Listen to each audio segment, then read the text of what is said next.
Next on Link TV, Latin Pulse, news and analysis from Latin America as seen by Latin American media, followed by a panel discussion on the issues. Next on Latin Pulse, only on Link TV. The following program is an original production of Link TV. Rising gas prices and the threat of oil shortages around the world are nothing new. What is surprising are claims by one of the U.S.'s main suppliers that it's already running out. México va a dejar de tener petróleo propio en un horizonte de 10 a 12 años. Are other nations leaving the U.S. behind in the race to adopt new energy technologies? And will our oil addiction create a drag on the economy? This and more coming up next on Latin Pulse.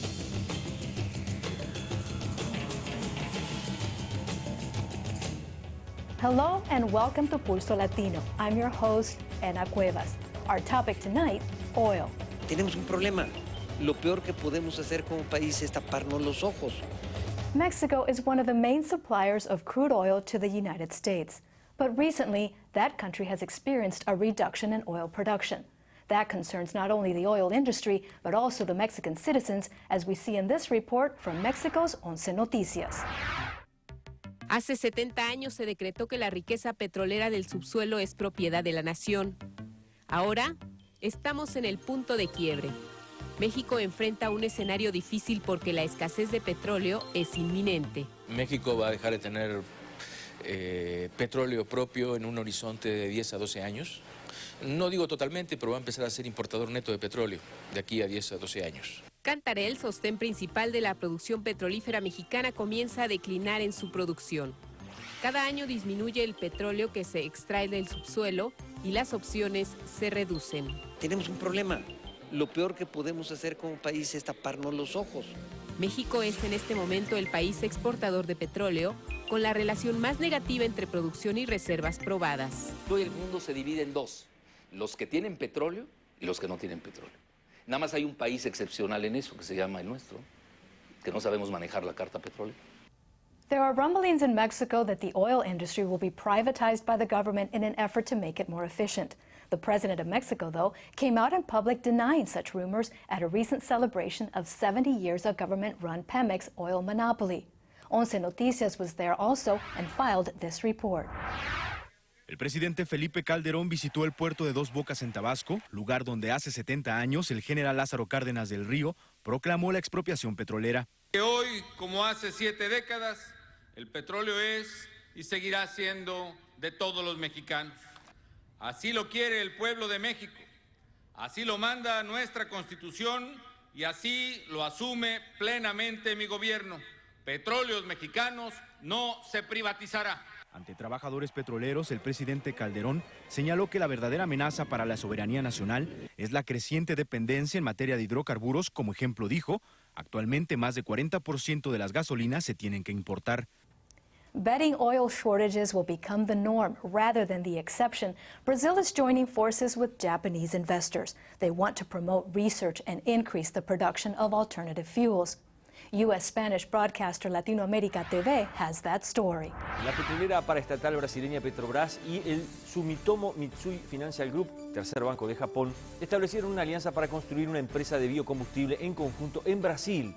El objetivo principal es crear proyectos bioenergéticos enfocados principalmente en etanol a base de caña de azúcar, que sería enviado al país nipón, donde el mercado potencial del alcohol industrial llega a unos 300 millones de litros por año. But the search for alternative fuels is having an impact on food production. Some people in developing countries are having to make difficult choices, as we see in the following story from Latinoamérica TV. El Programa Mundial de Alimentos de la ONU, PMA, evalúa planes para racionar la ayuda alimentaria que presta debido a una escasez de fondos. Algunos precios de alimentos se dispararon en un 40% el año pasado y el PMA teme que los más pobres del planeta opten por comprar menos comida, menos alimentos nutritivos o se vean obligados a depender de la ayuda que provee el organismo. Entre los factores que han contribuido a los los altos precios de los alimentos se encuentra la creciente producción de biocombustibles. La demanda por cultivos capaces de producir combustibles orgánicos está aumentando los precios de productos alimenticios como el aceite de palma, por lo cual, según la ONU, los gobiernos necesitan estudiar y pensar con más cuidado sobre el vínculo entre la aceleración en la producción de biocombustibles y el suministro de alimentos. Cuba y Haití son los países latinoamericanos donde se espera que el efecto en el aumento de precios se sienta de forma más directa. The thirst for oil and the need to extract more crude from the ground has created environmental issues in Ecuador, now being blamed on an American oil giant. CNN Spanish language service reports this could cost Chevron Oil billions of dollars. Un experto designado por una corte ecuatoriana está recomendando que la gigante petrolera Chevron pague 16.000 millones de dólares, 16.000 millones de dólares por haber contaminado la Amazonía ecuatoriana. Una demanda colectiva de 30.000 habitantes de la Amazonía alega que la estadounidense Texaco no limpió miles de millones de litros de aguas residuales tóxicas. Chevron adquirió a Texaco en el 2001. La corte en el poblado del Lago Agrio confirmó la demanda a la agencia de noticias AP, pero aún falta que sea aprobada por un juez. Venezuela has the world's fourth largest deposit of crude oil. It's now in the middle of a legal battle with oil giant ExxonMobil over that company's operations in Venezuela. Hugo Chávez's government took over control of some of the assets of the multinational giant. The company responded by freezing some of its oil production. Chávez, in turn, threatened to stop oil shipments to the U.S. We have that story from Latinoamérica TV. ExxonMobil, una de las transnacionales más importantes del mundo, convenció en enero a tribunales del Reino Unido, Holanda y las Antillas holandesas y logró congelar los activos de PDVSA para tener acceso inmediato a los fondos si ganaba el caso sometido a arbitraje. Los abogados de PDVSA argumentaron a finales de febrero que el tribunal británico no tenía derecho a ordenar la congelación de los activos debido a que los implicados en la disputa no tienen relación con el Reino Unido. De todas formas, la medida tuvo consecuencias para el valor de los bonos de Venezuela en los mercados de deuda y desató una fuerte polémica en la cual Chávez llegó a amenazar con suspender el abastecimiento de crudo a Estados Unidos. 30 compañías petroleras internacionales aceptaron los términos de la nacionalización en Venezuela y están trabajando en el país sudamericano. Pese a todo, Caracas anunció que seguiría dispuesto a ofrecer a Exxon lo que le ofreció inicialmente. Venezuela's initiative to sell inexpensive oil to its neighbors in the Caribbean basin is called Petrocaribe. Dominican broadcaster CIN reports that there are disagreements between Venezuela and the Dominican Republic because Venezuela does not want to accept U.S. dollars for their oil. Cuando nosotros, la moneda sobre la cual hicimos el contrato para pagar lo de Petrocaribe es el dólar, porque todas las operaciones nosotros hacemos en dólares. China's expanding economy is putting pressure on the world's oil supply. This demand is forcing many to look for alternative sources of energy. One option is electric cars. Vehicles that don't use gas are making their way onto Latin America's highways. Chile is embracing this technology. The country is trying to reduce its dependency on foreign oil, as we see in this report from Tele 13. Hace 50 años era impensable. Enchufar un auto y cargarlo para que circule por las calles de Santiago a batería solo podía ser ciencia ficción. Sin embargo, hoy Chile es el primer país de Sudamérica en comercializar un automóvil eléctrico. El C-Row se recarga en solo 8 horas con un consumo de 10 kilowatts. En total, 700 pesos que pueden llegar a rendir 130 kilómetros. Este vehículo no tiene mantenciones de filtro, no usa aceite, no hay que hacerle afinamiento. Hace 3 meses la empresa Rain importó el modelo desde China y ya se han solicitado casi 30 a 4 millones de pesos cada uno. Aparentemente es mucho más económico que la benzina. Alta demanda que forma parte del éxito de los automóviles del gigante asiático. In our studios to talk about the politics of oil, we have Paul Paz y Miño, Managing Director of Amazon Watch. And from Miami, we're joined by Jorge Piñón of the Center for Hemispheric Policy at the University of Miami. And from Washington, D.C., we're joined by Barbara Kochwar, Research Associate at the Peterson Institute for International Economics. First of all, welcome to Latin Pulse. Thank all of you for being here today. Ms. Kochwar, let's start the conversation with you. Is oil a political weapon or just a dwindling and obsolete source of energy?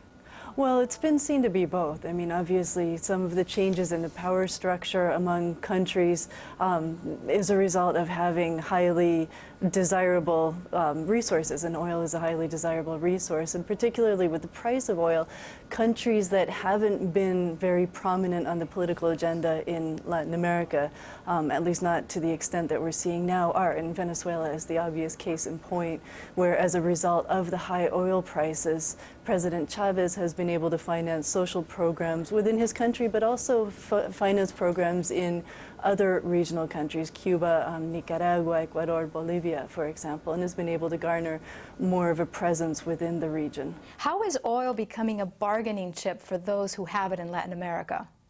Well, I think with $100 oil, it's important to recognize that there's quite a bit of challenge between the have and the have-nots in the region.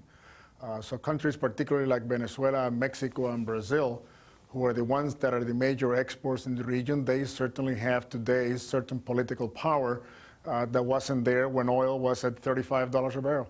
So there is a shift definitely going on in Latin America.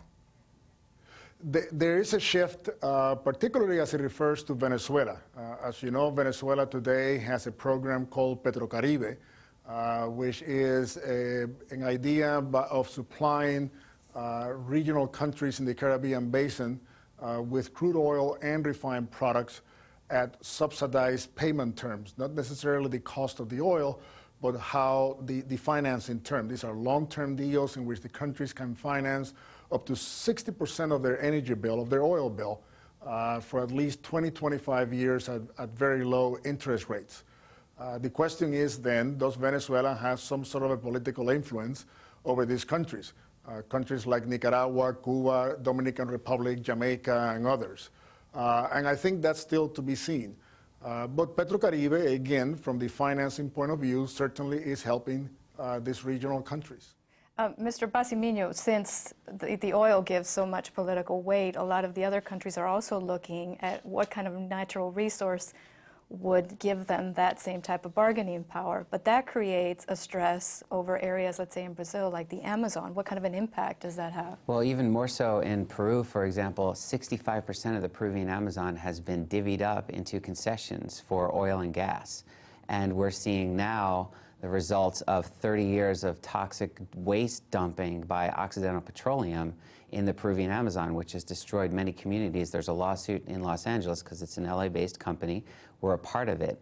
And the Achuar people have been suing Occidental Petroleum for dumping essentially 9 billion barrels of toxic wastewater into the Amazon. These companies like Chevron in Ecuador, well, they were Texaco, now Chevron, can go into areas that have weaker legislation or protection and drill in ways that they would never be able to get away with in the United States. Even today in Peru, they're still violating Peruvian standards, but this destruction is widespread, and not only the deforestation that comes from it, but the actual damage is destroying what's probably one of our most important natural resources on the planet, because we depend greatly upon the oxygen and other resources that come from the Amazon. But we're also talking about third world countries, and there's a lot of pressure from within to try and bring jobs, to try and improve the economy. So how can you say no to a multinational corporation that comes in and says, I can help you? Well, first off, clearly nobody benefits if you dump toxic wastewater while you're drilling. And that's one of the issues here with Oxy and Chevron. I mean, Ecuador suffered because Texaco came in and realized no one was watching what they were doing. No one was going to make them pay. The Ecuadorian government didn't realize they were going to do this, but even if they did, there was very little they could do because of the power that was Texaco at the time. So they spent all this time literally dumping this wastewater. When you extract crude oil, there are a lot of byproducts, and you get what's called toxic wastewaters, and normally that water has to be re-injected into the ground after it's drilled. And that's a very expensive process, but because they didn't have to do it in Ecuador, they created hundreds of open-air pits that were not lined with anything but earth and clay. And this is right next to pristine Amazonian rivers where communities lived. So they dumped it back into the rivers, they created these pits, and no one was watching what they were doing. Now, this case could change that drastically, because now an independent expert has said that the cost of repairing the damage is upwards of $16 billion. Now, Chevron made $30 billion in profit while they were in Ecuador, so it's a little more than half of what they profited off, just to begin to clean it up.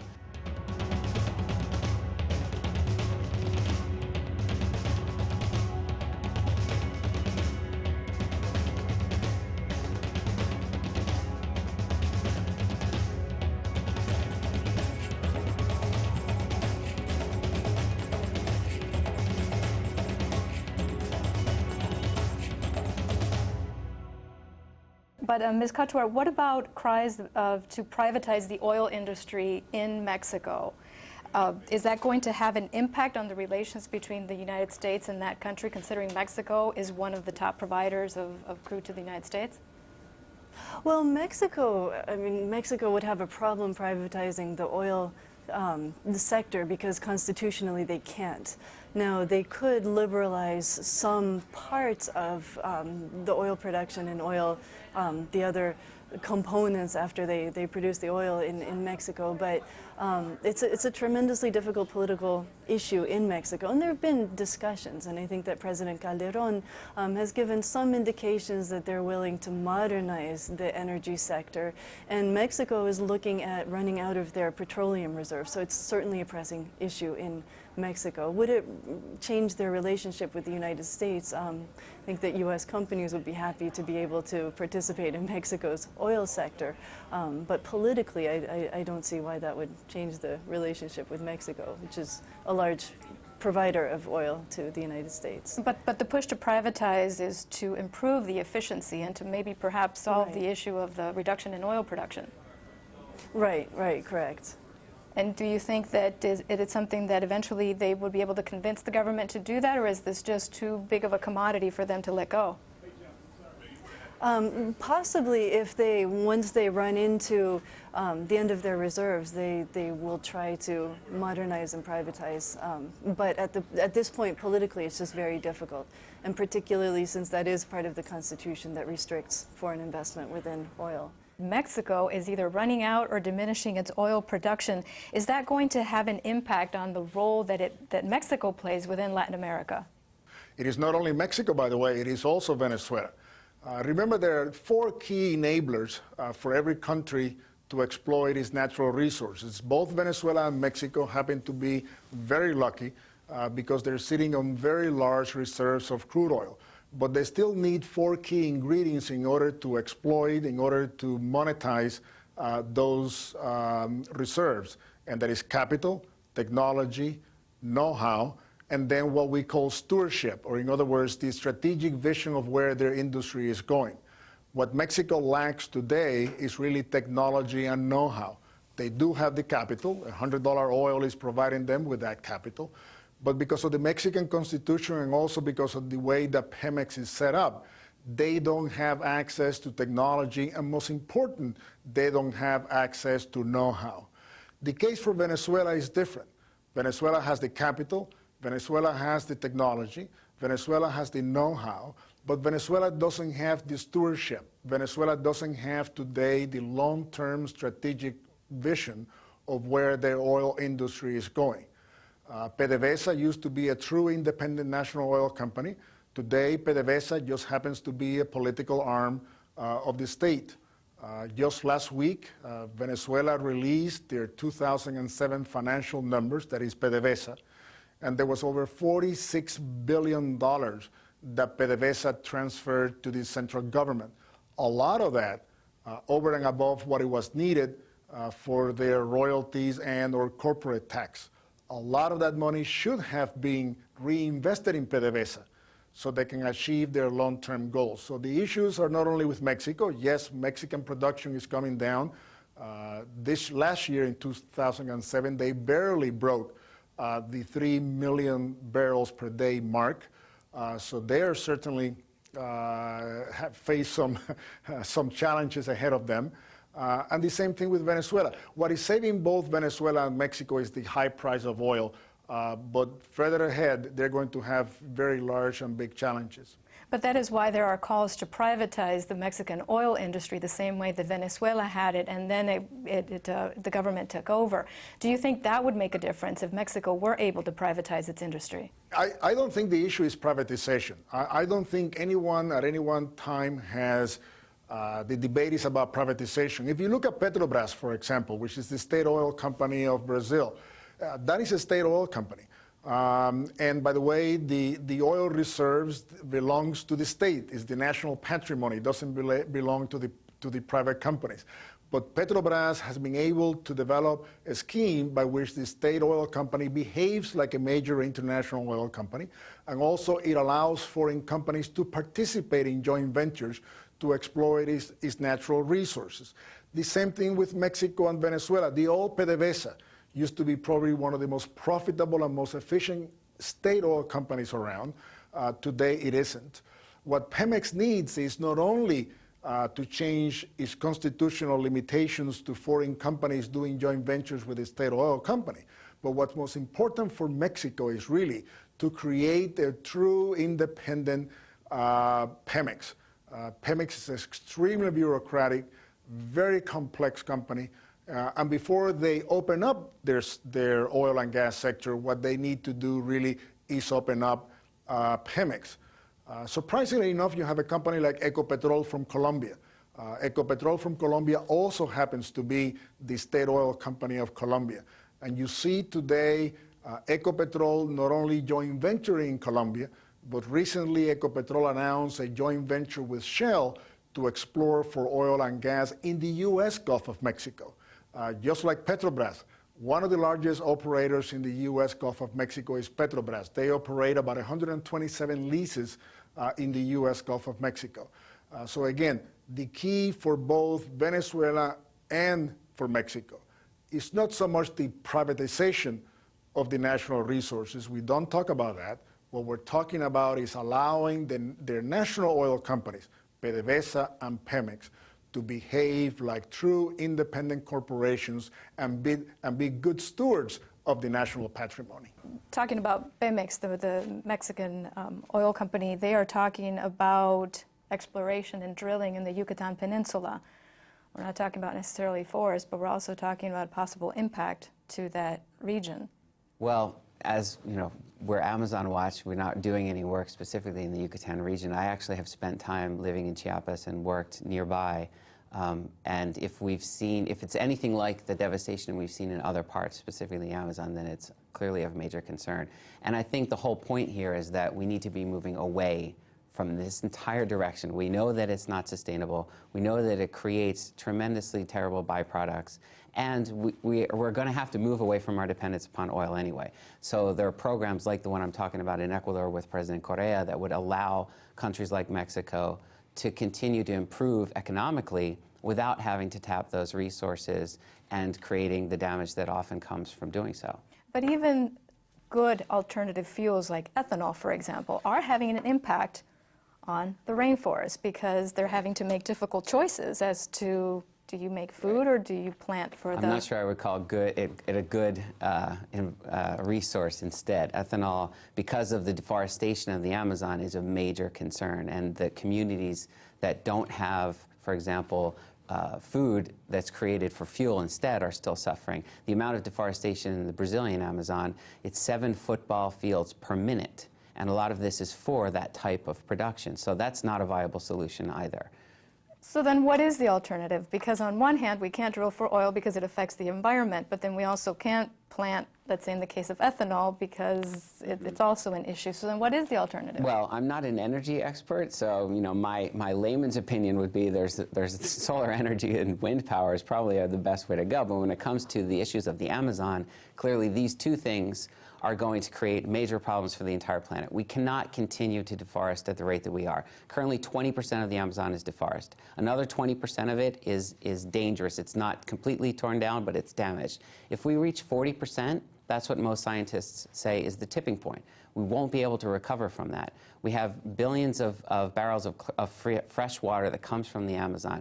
We have the amount of oxygen that's produced there. If the world loses that resource, then we won't be worrying about whether it's ethanol or oil. It'll be, do we have enough water to drink? Do we have enough air to breathe?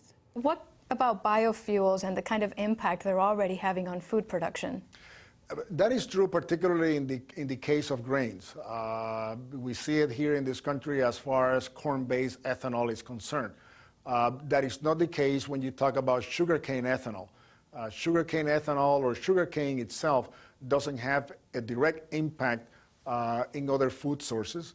Also remember that sugarcane ethanol, it is the only ethanol that has an energy positive balance.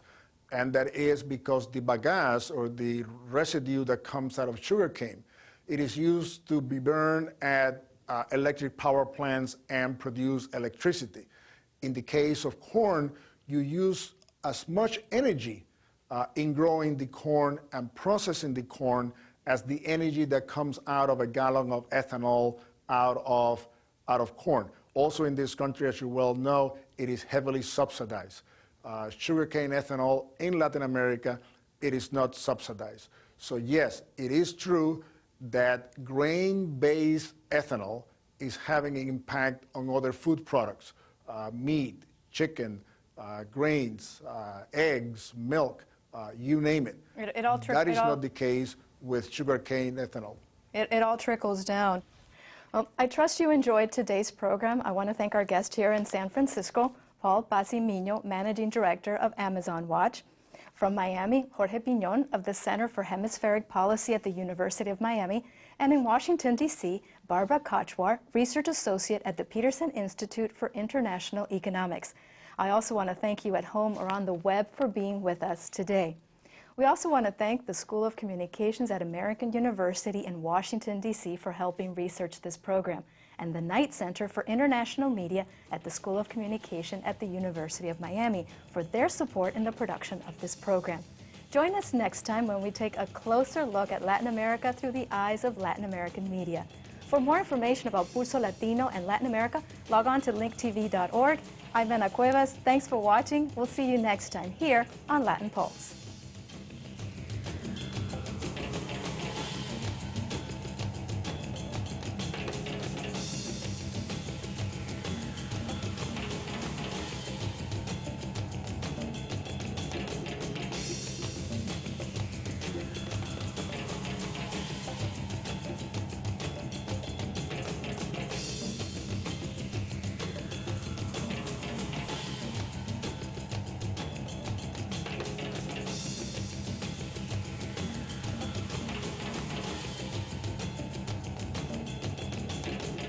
Latin Pulse was made possible by support from the John D. and Catherine T. MacArthur Foundation and the William and Flora Hewlett Foundation.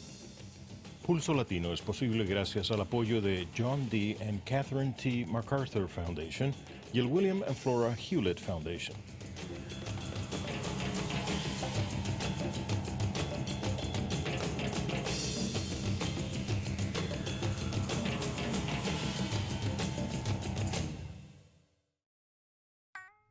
This program is brought to you by Link TV for educational and non-commercial use only. Link TV is the only U.S. network dedicated to global and national news, uncompromising documentaries, and diverse cultural programs. Programs that connect you to the world.